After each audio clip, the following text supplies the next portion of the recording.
qu'il s'agisse des décalages temporels suspects et du silence radio troublant des responsables du Vatican le jour de la mort du pape François, des prophéties qui prédisaient non seulement sa mort, mais aussi son successeur, et même de la vérité sur ce dont il a discuté avec le vice-président américain quelques heures avant son décès, il est clair que le Vatican est assis sur des dossiers qu'il est prêt à tout pour garder enfouis. Mais des secrets aussi importants ne restent jamais cachés très longtemps. Dans cette vidéo, je dévoile 6 dossiers cachés que l'Église ne veut pas que vous voyiez. Les événements qui se sont déroulés 6 heures après la mort du pape Francis. Lorsqu'un pape meurt, chaque minute qui suit est méticuleusement documentée, structurée par des siècles de traditions et de protocoles. Pourtant, il existe une curieuse fenêtre de temps.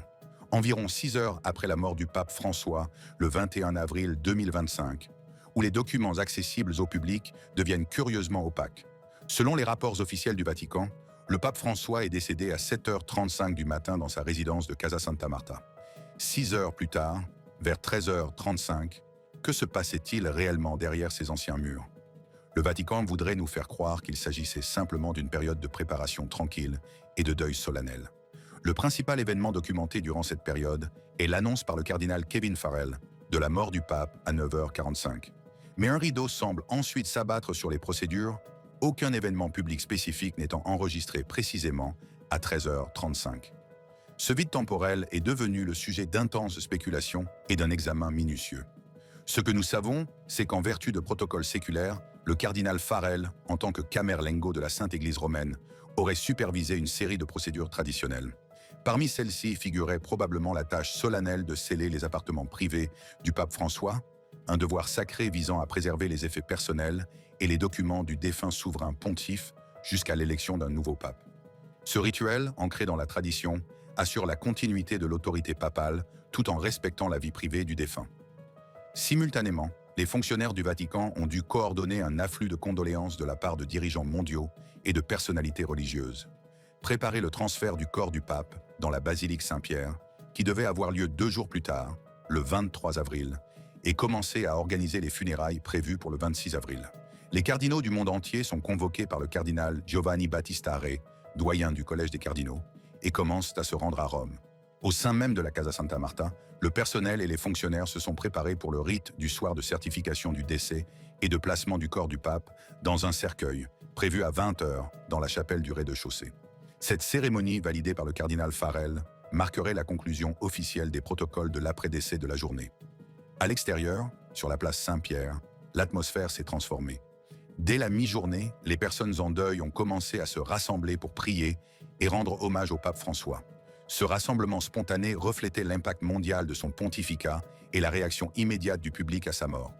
Romains et visiteurs internationaux ont allumé des bougies et offert des prières, leur présence collective créant un témoignage visuel de l'influence de François. Dans le monde entier, la nouvelle a eu des répercussions différentes. En Argentine, les personnes en deuil se sont rassemblées à la cathédrale métropolitaine de Buenos Aires, réfléchissant à l'héritage de leurs compatriotes qui avaient accédé à la plus haute fonction de l'Église catholique.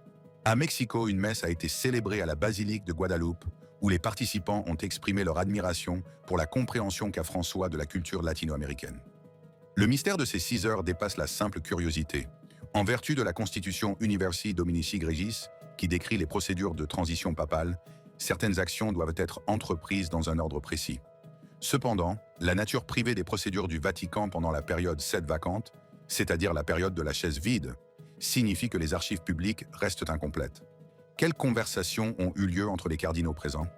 Quelles décisions immédiates concernant le conclave à venir ont été discutées? Quelles informations ont été délibérément dissimulées lors de l'annonce publique? Le cardinal Farrell a assumé l'administration temporaire du Vatican pendant cette période sede vacante, supervisant les opérations quotidiennes et préparant le conclave qui devait commencer le 7 mai 2025. Les mécanismes de transfert du pouvoir au sein de l'Église catholique ont été discrètement, mais définitivement mis en place, préparant le terrain pour ce qui allait suivre. Plus tard dans la soirée, à 20h02, le docteur Andrea Arcangeli a publié le rapport médical officiel confirmant les causes du décès, qui incluait des antécédents de problèmes respiratoires, d'hypertension artérielle et de diabète de type 2. Ce rapport, diffusé par le bureau de presse du Saint-Siège, a fourni le contexte médical du décès de François. Mais est-il complet? La diffusion d'informations soigneusement gérées par le Vatican soulève des questions sur ce qui s'est passé pendant ces 6 heures et qui n'a pas été divulgué. Dans une institution où la tradition et le secret sont la marque de fabrique depuis des siècles, les lacunes de la chronologie invitent à contempler ce qui s'est passé derrière ces murs sacrés, alors que l'Église catholique entamait une transition capitale vers une nouvelle ère. Alors que cette information a été enterrée dans les heures qui ont suivi la mort du pape, le dossier suivant était resté dans l'ombre bien avant son décès. Les prophéties du lit de mort. Bien avant que le monde n'apprenne le décès du pape François le 21 avril 2025, des murmures de prophéties avaient déjà circulé dans les couloirs du temps. Le deuxième dossier que le Vatican préférerait voir scellé contient des références à des prédictions troublantes sur la mort du pape.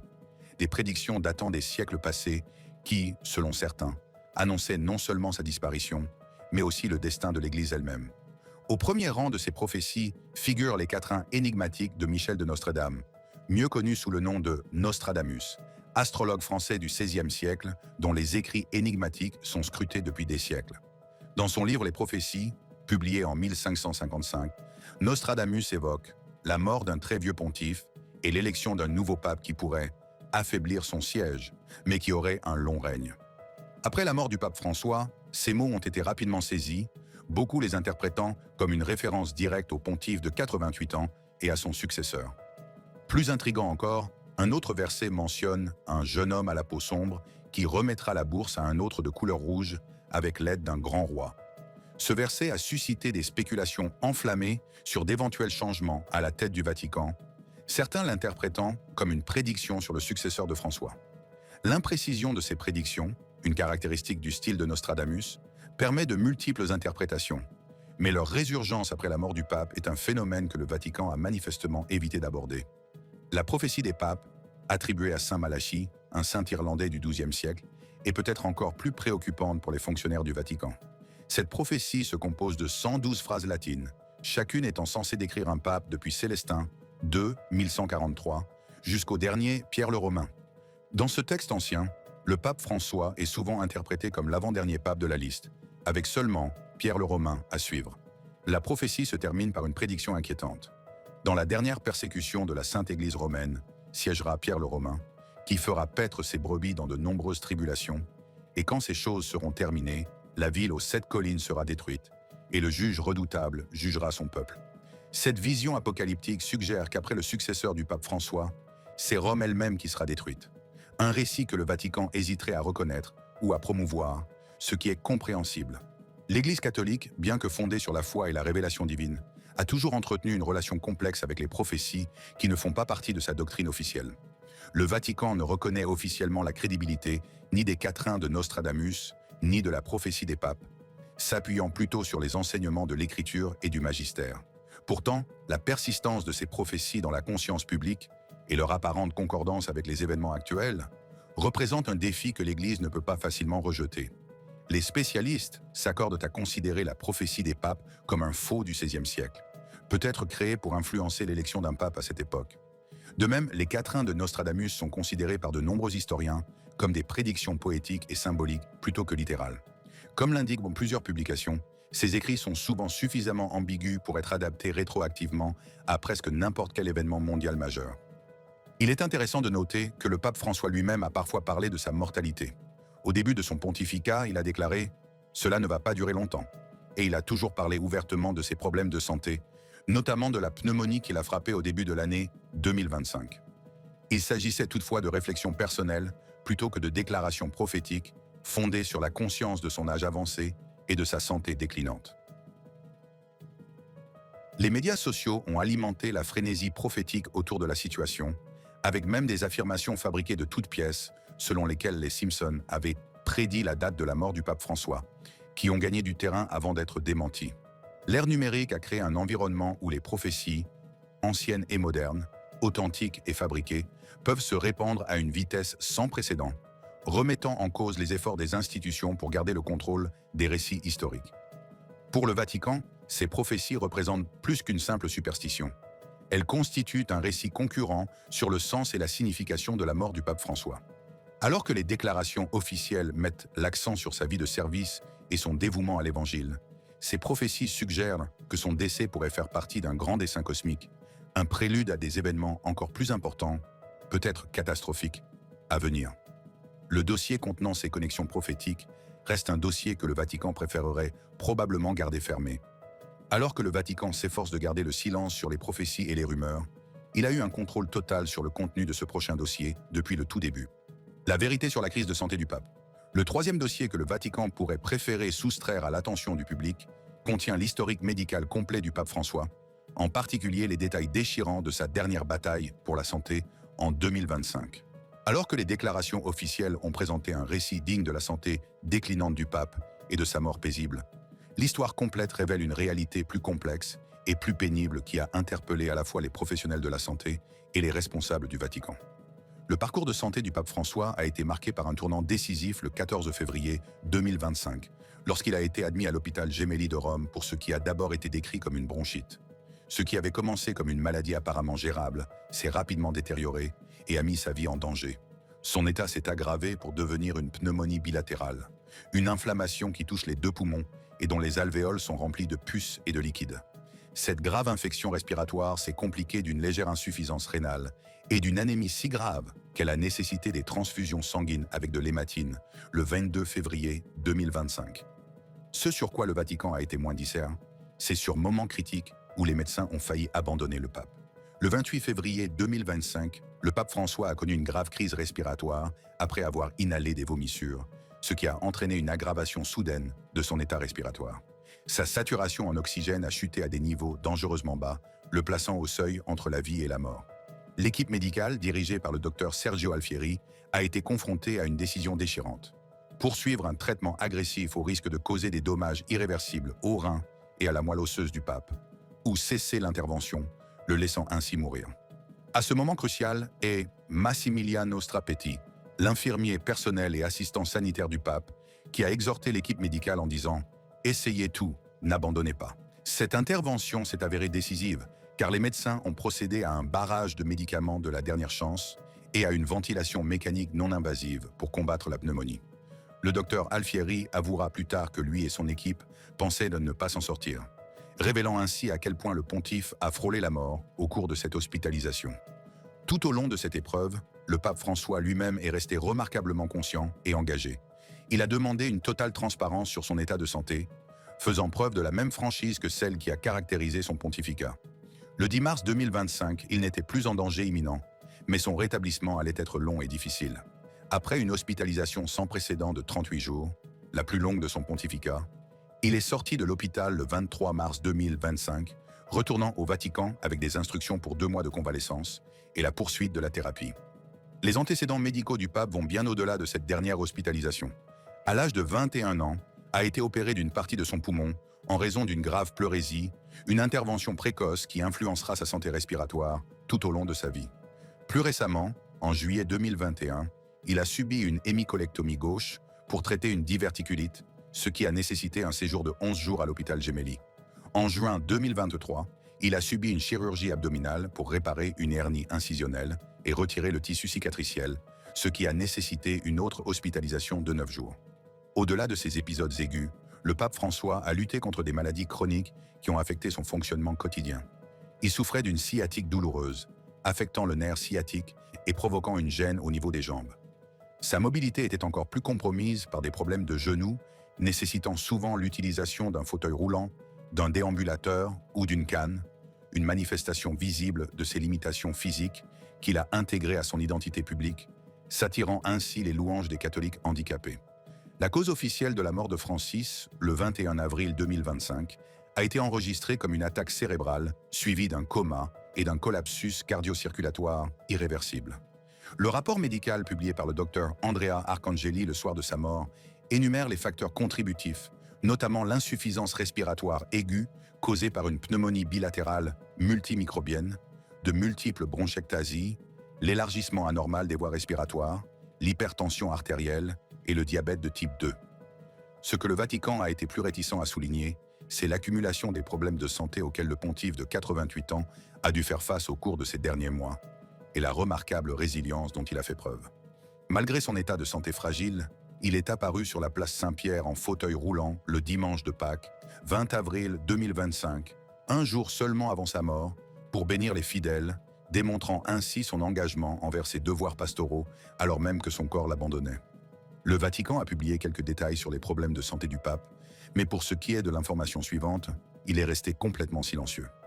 Pourquoi l'annonce de la mort du pape a été retardée? Le quatrième dossier que le Vatican pourrait préférer garder secret concerne le curieux moment de l'annonce de la mort du pape François et le délai inexpliqué qui a suivi son décès. Selon les rapports officiels, le pape François est décédé à 7h35 le 21 avril 2025, dans sa résidence de Casa Santa Marta, au Vatican. Pourtant, l'annonce de son décès a été faite bien plus tard, à 9h45, par le cardinal Kevin Farrell, le camerlengo de la Sainte Église romaine. Il y a donc un décalage troublant de 2h10 entre le décès du pape et l'annonce officielle au monde entier. Dans une institution où le protocole et la procédure sont méticuleusement respectés, en particulier lors du décès d'un pontife, ce délai soulève des questions. Que s'est-il passé pendant ces 130 minutes de silence? Qui était au courant de la mort du pape avant l'annonce publique et quelles activités ont été entreprises avant que le monde ne soit informé? L'annonce du cardinal Farrell a été soigneusement scénarisée et prononcée de manière solennelle. Cette déclaration, diffusée sur les médias du Vatican et partagée sur les réseaux sociaux, a déclenché le processus de deuil officiel pour le monde catholique. Mais elle est intervenue après une période significative au cours de laquelle seul un groupe restreint à l'intérieur des murs du Vatican était au courant de la transition capitale qui s'était produite. Le Vatican n'a pas fourni de compte-rendu détaillé de ce qui s'est passé pendant cet intervalle. En tant que camerlengo, le cardinal Farrell était chargé de confirmer officiellement la mort du pape, traditionnellement en appelant 3 fois le nom de baptême du pape sans réponse. Il aurait alors entamé la procédure de mise sous scellé des appartements privés du pape et notifié les autres hauts responsables du Vatican. Ce délai entre la mort et l'annonce n'est pas sans précédent dans l'histoire du Vatican, mais à l'ère numérique de la communication instantanée, il représente une fenêtre importante pendant laquelle des décisions ont été prises sur la manière dont le décès de François serait présenté au monde. Ce délai soulève des questions quant à l'existence de discussions internes sur le cadre de sa mort, de consultations avec des experts médicaux sur la cause officielle, ou même de délibérations sur le calendrier des événements ultérieurs, tels que les funérailles et le conclave. Il convient de noter que le pape François est décédé tôt un lundi matin, après les célébrations du dimanche de Pâques la veille. Le moment choisi a pu affecter la capacité du Vatican à rassembler rapidement le personnel clé, bien que les résidents permanents du Vatican se trouvent généralement à proximité de la résidence du pape. François avait fait une apparition publique le dimanche de Pâques, se déplaçant en fauteuil roulant pour bénir les fidèles sur la place Saint-Pierre, sans donner d'indication évidente quant à l'imminence de sa mort. L'annonce elle-même a été suivie d'une cascade de procédures formelles. Mais le délai initial de 2h10 reste une caractéristique curieuse de la chronologie, un espace vide dans le dossier officiel qui invite à la spéculation. Si beaucoup pensent que le public mérite de savoir ce que le Vatican cache, il a le droit de garder cette prochaine information sous clé. Le dernier visiteur du Saint-Père. Le 5e dossier qui pourrait préférer rester dans les archives du Vatican concerne la dernière personne à avoir vu le pape François en vie, un détail qui revêt une importance historique et une controverse potentielle.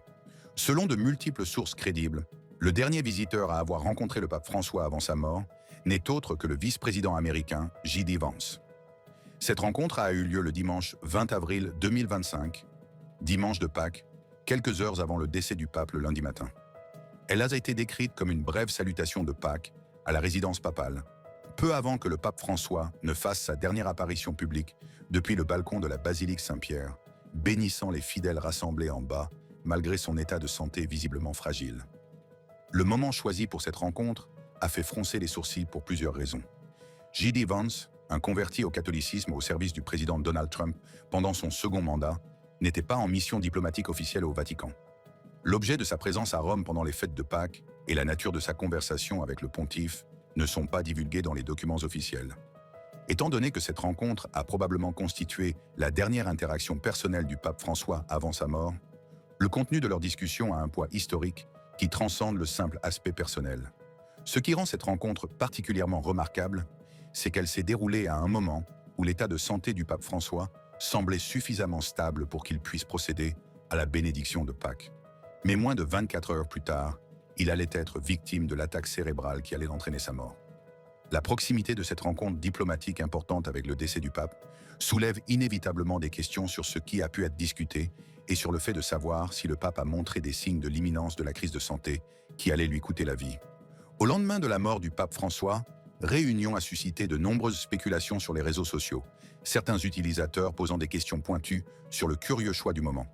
Les protocoles du Vatican conservent généralement des comptes rendus détaillés des audiences papales, en particulier celles qui impliquent des représentants gouvernementaux de haut rang. Pourtant, les détails de cette dernière réunion, sa durée, les sujets abordés et l'attitude du pape n'ont pas été précisés dans les communications officielles du Vatican. Cela crée un vide d'informations qui se remplit inévitablement de conjectures. La position de M. Vance en tant que vice-président de l'administration, Trump ajoute une autre couche de complexité à cette rencontre. L'administration Trump a entretenu une relation complexe avec le pape François au cours de son premier mandat, marquée par la courtoisie diplomatique, mais aussi par des désaccords de fond sur des questions telles que l'immigration, le changement climatique et la politique économique. On ne sait pas si cette dernière rencontre représentait un moment de réconciliation, une tension persistante ou une simple formalité diplomatique. Ce que nous savons avec certitude, c'est qu'après cette rencontre et la bénédiction de Pâques, le pape François s'est retiré dans sa résidence de la Casa Santa Marta. Le lendemain matin, vers 7h35, le 21 avril 2025, il a été victime d'une attaque cérébrale qui l'a conduit à la mort. La réticence du Vatican quant aux détails de cette dernière rencontre est conforme à sa discrétion traditionnelle concernant les audiences privées du pape, en particulier celles avec des personnalités politiques. Cependant, dans le cas d'une dernière rencontre historiquement significative avant la mort d'un pape, cette discrétion crée un vide évident dans les archives publiques, vide que les historiens et les biographes chercheront inévitablement à combler. Dans le contexte plus large des transitions papales, l'identité du dernier visiteur à avoir vu un pape en vie a souvent un poids symbolique et s'inscrit dans le récit historique entourant la fin du pontificat. Le fait que cet honneur soit revenu à un vice-président des États-Unis plutôt qu'à un proche collaborateur du pape, à un collègue ecclésiastique ou à un membre de sa famille, constitue une note de bas de page intéressante dans l'histoire du pontificat du pape François et de sa conclusion. Alors que débute le conclave qui désignera le successeur du pape François, cette dernière rencontre reste l'un des aspects les moins étudiés de son décès. Un moment privé entre deux personnalités influentes qui, en raison de son timing, a pris une importance historique au-delà de ce que l'un ou l'autre des participants aurait pu anticiper au moment où il s'est produit. La rencontre entre le vice-président et le président s'est déroulée en plein jour, c'est indéniable. Mais le contenu du dossier suivant brouille les frontières entre la fiction et la réalité. Les théories du complot. Le 6e dossier que le Vatican préférerait voir scellé contient peut-être l'information la plus sensible de toutes. Un dossier complet sur les théories du complot qui ont émergé autour de la mort du pape François et l'évaluation interne de ces affirmations par le Vatican. À l'ère de la désinformation et des rumeurs numériques, le Saint-Siège s'est trouvé aux prises avec une vague de théories du complot avant même le décès du pape. Lors de l'hospitalisation du pape François au début de l'année 2025 pour une pneumonie, une tendance alarmante a émergé sur les plateformes de médias sociaux. De nombreuses fausses annonces de sa mort, accompagnées de milliers de photos manipulées, le montrant en détresse avec un masque à oxygène. Ces affirmations fabriquées ont pris une telle ampleur que le Vatican a été contraint de prendre la mesure inhabituelle de les démentir activement. Le service de presse du Vatican déclarant « Les fausses nouvelles parlent d'elles-mêmes. Nous diffusons nos informations avec régularité et transparence. » La situation est devenue si extrême que deux personnalités de TikTok, Ottavo et Air Bombolino, ont tenté d'infiltrer l'hôpital Gemelli de Rome, où le pape était soigné, soi-disant pour prouver qu'il était déjà mort. Ottavo, qui avait accumulé 10 000 followers, a affirmé avec audace « Je n'aurais jamais pu aller aussi loin s'il avait été là.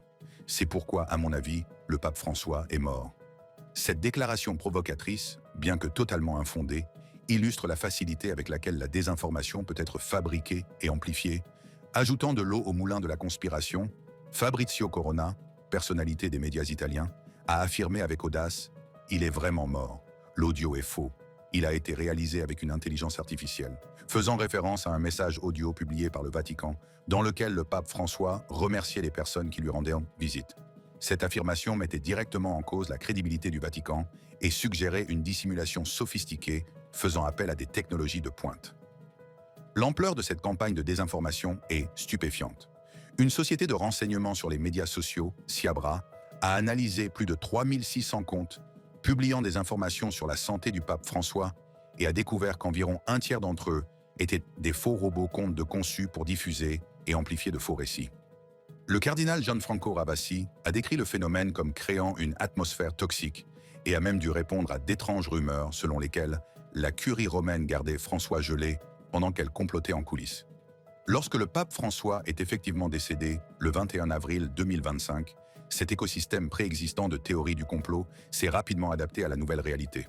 Une affirmation particulièrement étrange est apparue à propos de la rencontre du vice-président américain J.D. Vance avec le pape François le dimanche de Pâques, juste un jour avant la mort du pape.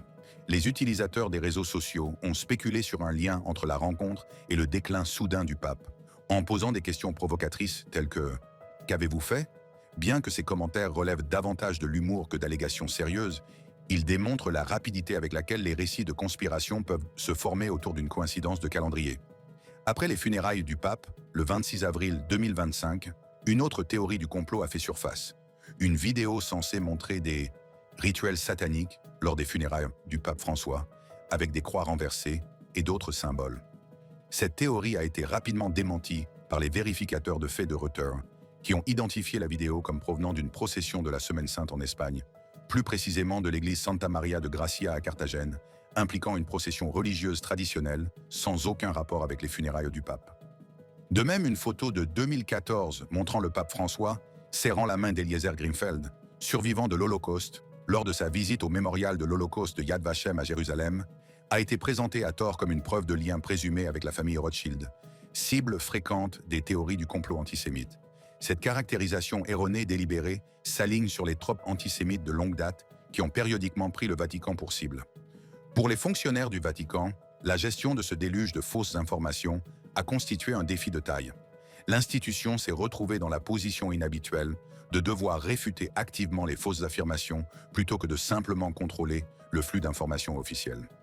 La réputation historique de secret du Vatican l'a paradoxalement rendu plus vulnérable aux théories du complot, car le scepticisme à l'égard de sa transparence a créé un terrain fertile pour les récits alternatifs. La vague de désinformation qui a suivi la mort du pape François a reflété des schémas similaires observés après la mort d'autres personnalités importantes comme la reine Élisabeth II, suggérant que ces moments charnières de l'histoire attirent désormais régulièrement des efforts coordonnés pour diffuser de fausses informations, indépendamment des circonstances spécifiques ou des personnes impliquées. Alors que certaines théories du complot autour de la mort du pape François étaient des exemples relativement bénins d'humour ou de malentendus sur Internet, d'autres représentaient des tentatives délibérées de saper la crédibilité du Vatican ou de faire avancer des récits partisans. La distinction entre la spéculation organique et les campagnes de désinformation coordonnées représente une dimension cruciale de l'évaluation interne de ces théories par le Vatican. À une époque où la vérité elle-même semble de plus en plus contestée, l'analyse privée par le Vatican des théories du complot entourant la mort du pape François représente une étude de cas fascinante sur la façon dont les institutions anciennes doivent s'adapter aux défis modernes de l'information. Un dossier que le Saint-Siège préférerait sans doute voir rester fermé à l'examen du public. Alors que nous concluons notre exploration de ces 6 dossiers cachés, l'hommage le plus approprié au pape François est peut-être de reconnaître les dimensions institutionnelles et humaines de son décès. De reconnaître que sous les annonces officielles et les procédures cérémonielles se cache une histoire de foi authentique, de résilience remarquable et, en fin de compte, d'acceptation pacifique de la mortalité. Merci d'avoir regardé cette vidéo. Si vous avez apprécié cette vidéo, cliquez sur l'une des boîtes qui s'affichent sur votre écran pour regarder d'autres contenus similaires.